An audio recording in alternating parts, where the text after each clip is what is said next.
my name is Maddie, and welcome to the Honored Expression chapter of Next Chapter.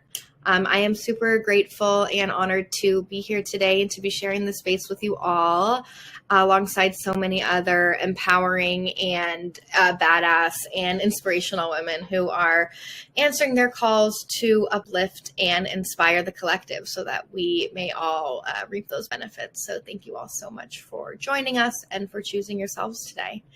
I am a spiritual life coach, a relationship and communication coach, as well as a Reiki practitioner and a tarot reader, and also a kindergarten teacher located in the San Francisco Bay Area. I am truly here on this earth to guide and assist others in their own expansion and towards finding their truth through energy work. So I am so grateful to be given this opportunity to share some of my little slices of heaven with you all. And I thank you all again for joining me. We're going to be talking a little bit about energy and lesson integration today. So I hope you all enjoy and, take in everything that you need to take in from this experience. So thank you all so much. You can find me on Instagram at Madi Honored Expression or at honoredexpressioncoaching@gmail.com. Thank you all again so much. And I'm sure I will chat with you all another time. Mwah. Sending love. I've been paying a lot of attention to the lessons that I've been learning lately. It seems like everywhere I go, I'm faced with the same few lessons in different forms, revealing manifestations of the same few wounds that have been building and piling on my foundation.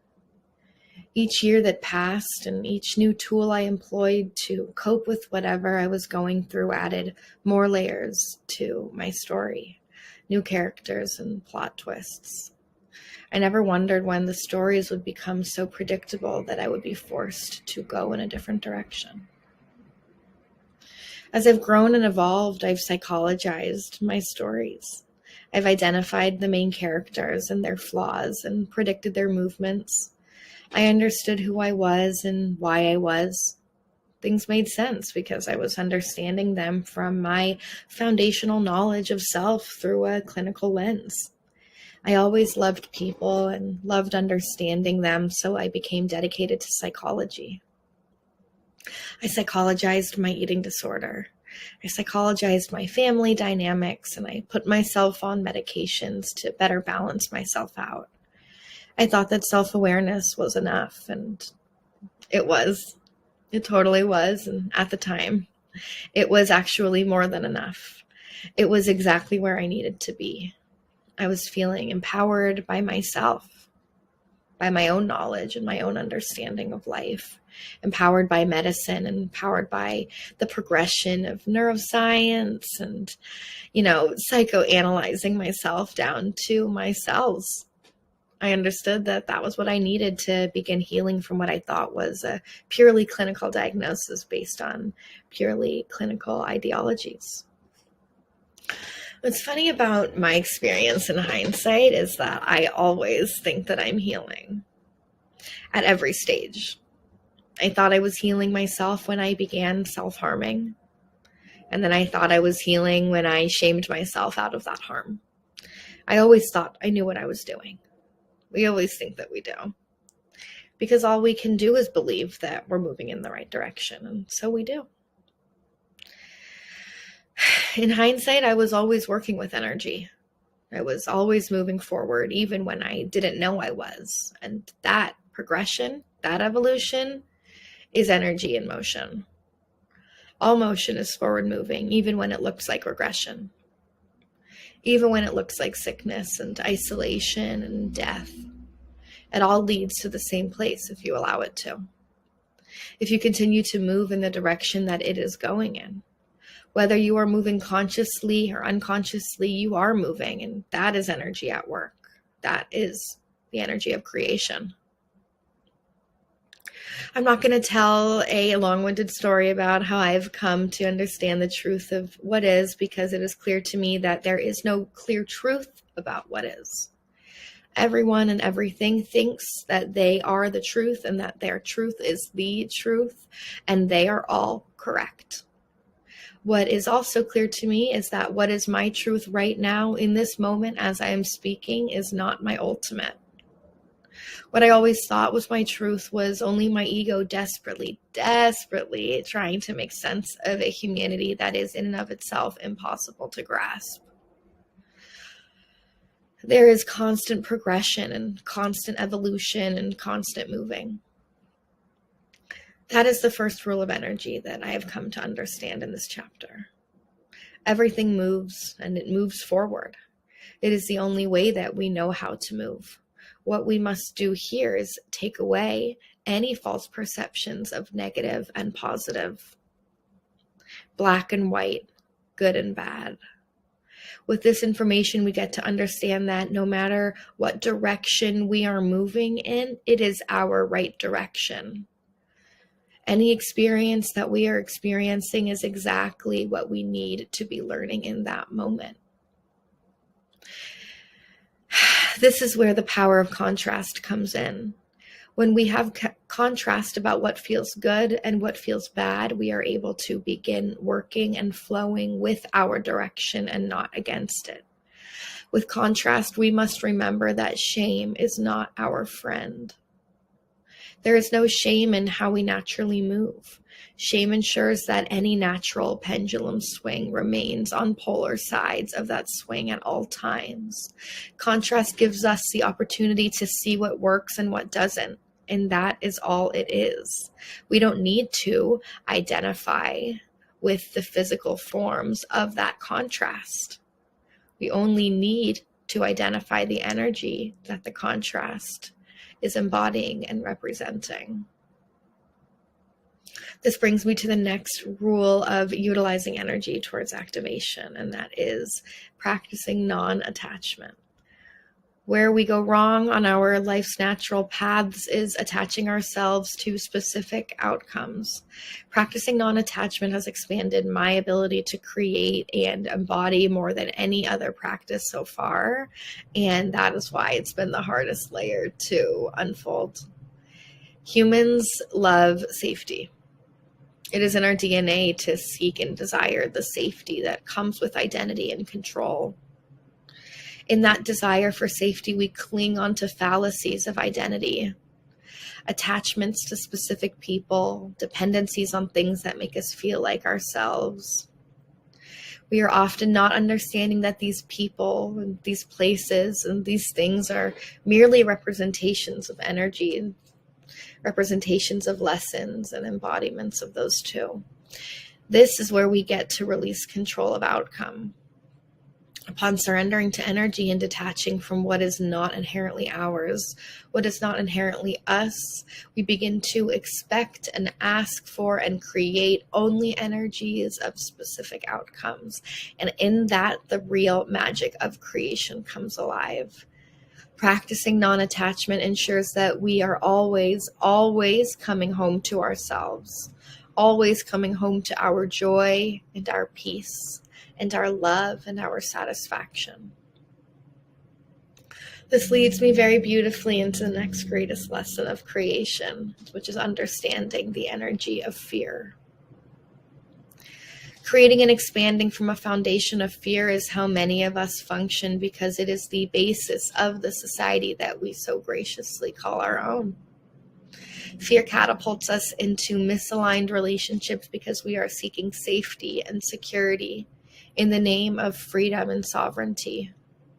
Relationships rooted in lack cannot grow to their fullest potential because they begin from a place of not enough. Fear puts us into jobs that we hate, which ground us in survival and ensure that we cannot see past what we need to get to the next check. Fear has us making decisions based on desperation. Desperation to find new, to escape the old, to move to places and people simply because we are afraid of things being as they are currently. Fear makes it impossible to dream big and to create, to love fully, to live fully, to expand greater than what our minds can conceptualize as safe. In the end, everything in the world, and I mean everything, comes down to either fear or love. We must always, always, always be creating from a place of absolute wholeness, of love, of pure satisfaction, of love for learning, a love for expansion, of evolving. This is maybe the most important rule of all, is to follow satisfaction. Create from satisfaction. Live as the energy of that which you want to create, which is happiness, which is love and success and joy and family and belonging. You see, we are not just people. We are much, much greater. Just as we have cells in our veins, which create our bodies are the cells of the universe, which create the world as we know it. They're not kidding when they say, as within, so without. What we are on the inside is manifested on the outside. With this understanding, we can only assume that whatever we prepare ourselves for, we will experience, just like the placebo effect. We must be preparing ourselves, our bodies, for what we know is coming, for what we know we are creating. Whatever we are, there is its physical equivalent in the world. Like creates like attracts like. Like wants to sit with like at the table, so we must invite them to come sit. With this assumption and the knowledge we have about energy, after we've cleared the attachments, cleared the ego, cleared the shame, cleared the fear, and after we have understood that movement and evolution is inevitably going in the direction of our greatest good and how we are the creators of our own destinies, truly, now we only need to understand how to begin creating more positive and activating movement. And the only way we can do this is by starting from a place of satisfaction. Satisfaction, joy, and love, and peace. Anything that is built on a foundation of these things will bear fruits of the same color. We release shame because anything built on shame will only lead to more shadows. Anything built on fear will only lead to more lack and more scarcity and more ego. But anything built on love will only ever inevitably lead to more love. Love for ourselves will lead to love from others. When we begin creating from a place of surrender and of gratitude, of expansion and of desire for more, we will create more of the same. It's science. So start not with looking for satisfaction, because you are already satisfaction. Start with the assumption that anything that comes will be that of satisfaction because it is what you are, and you want to invite more in. Things that make you happy will want to be in your life because the universe wants to feel happiness. It doesn't need to be more difficult than this. Like attracts like. I skipped a pretty big chapter of this story. So I started with a base of understanding that was rooted in the perceived reality of the world. I went from seeking understanding through psychology and shame to elevating entirely from the perceived reality that I had previously held so dearly. I went deep into the world of spirituality. I studied Ayurveda. I meditated for hours a day. I picked up tarot and astrology and adopted these ideologies as my own, as the end-all, be-all of truth. And at that time, that really, really served me. I isolated so divinely from what was not serving me and from the rest of the world that the only world I understood was that of spirituality. I released all shame. I opened up. I traveled, and I became a channel so quickly that eventually I got whiplash. Whiplash that I am now experiencing and existing in. The problem in the way that I was learning, and again, there are no problems, only lessons to be learned, was I was constantly dismissing the old ways I adopted as my truth. I was subconsciously shaming my previous mechanisms, my previous lessons, my previous worldviews in the name of the truth. I was so naive then, and now I'm smart. I'm smarter than I'll ever be until I think I'm naive again. The major lesson that I'm learning right now is that I was right all along. I was always right to protect and nurture my humanity in the ways that I felt was necessary. My psychology is real, and science is real, and so is spirituality and energy. It was easy for me, in a sense, to bypass the lessons I had learned in the past and write them off as naivete, but it never was. It was always another very important layer to add on in order to understand the world and to easier navigate it.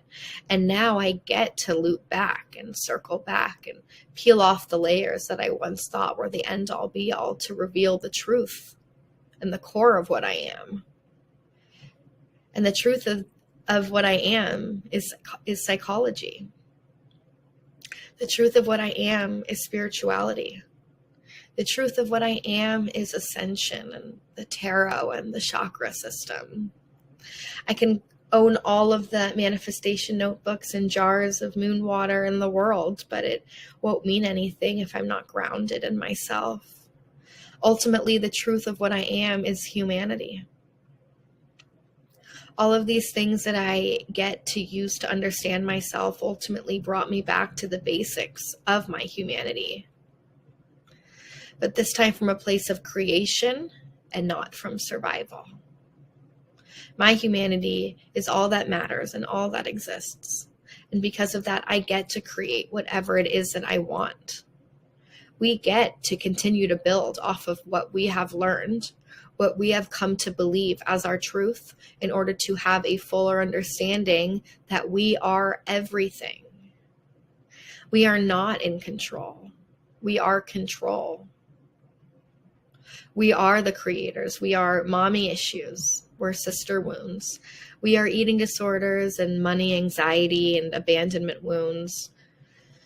We are fear of loss of identity. We are stagnation, and we are attached. We are dependent.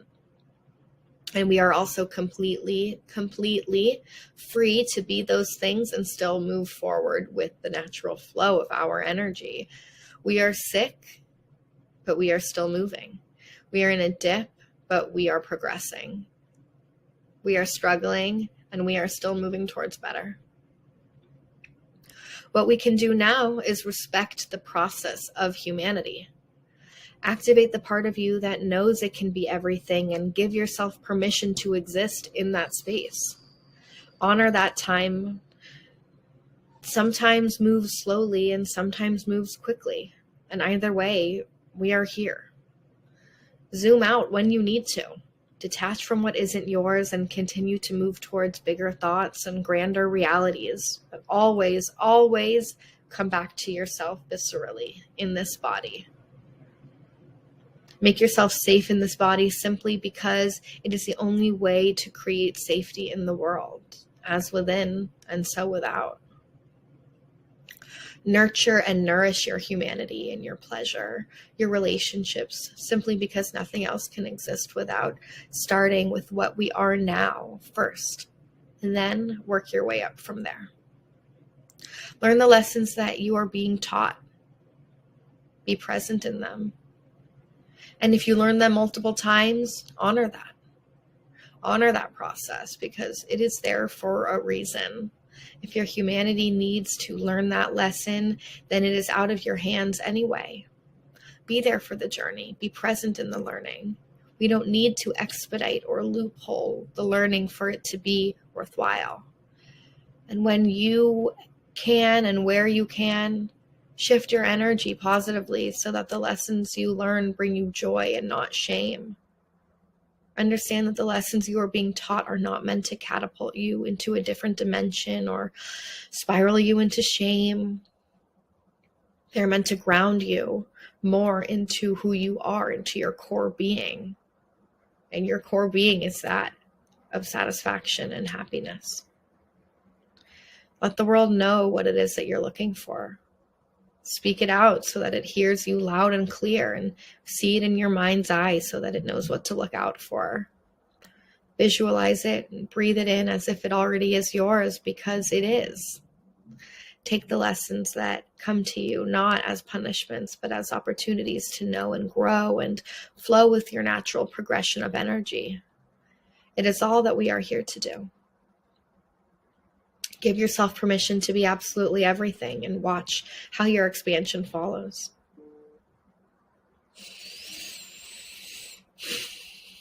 For more energetic goodness, self-care and self-love, spiritual guidance, relationship guidance, and of course, human integration, you can follow me at Madi Honored Expression on Instagram, or email me at honoredexpressioncoaching@gmail.com. I am offering my free guide to personal freedom and energy activation starting this March, and we'll continue to coach one-on-one to guide and support others in their activation and expansion.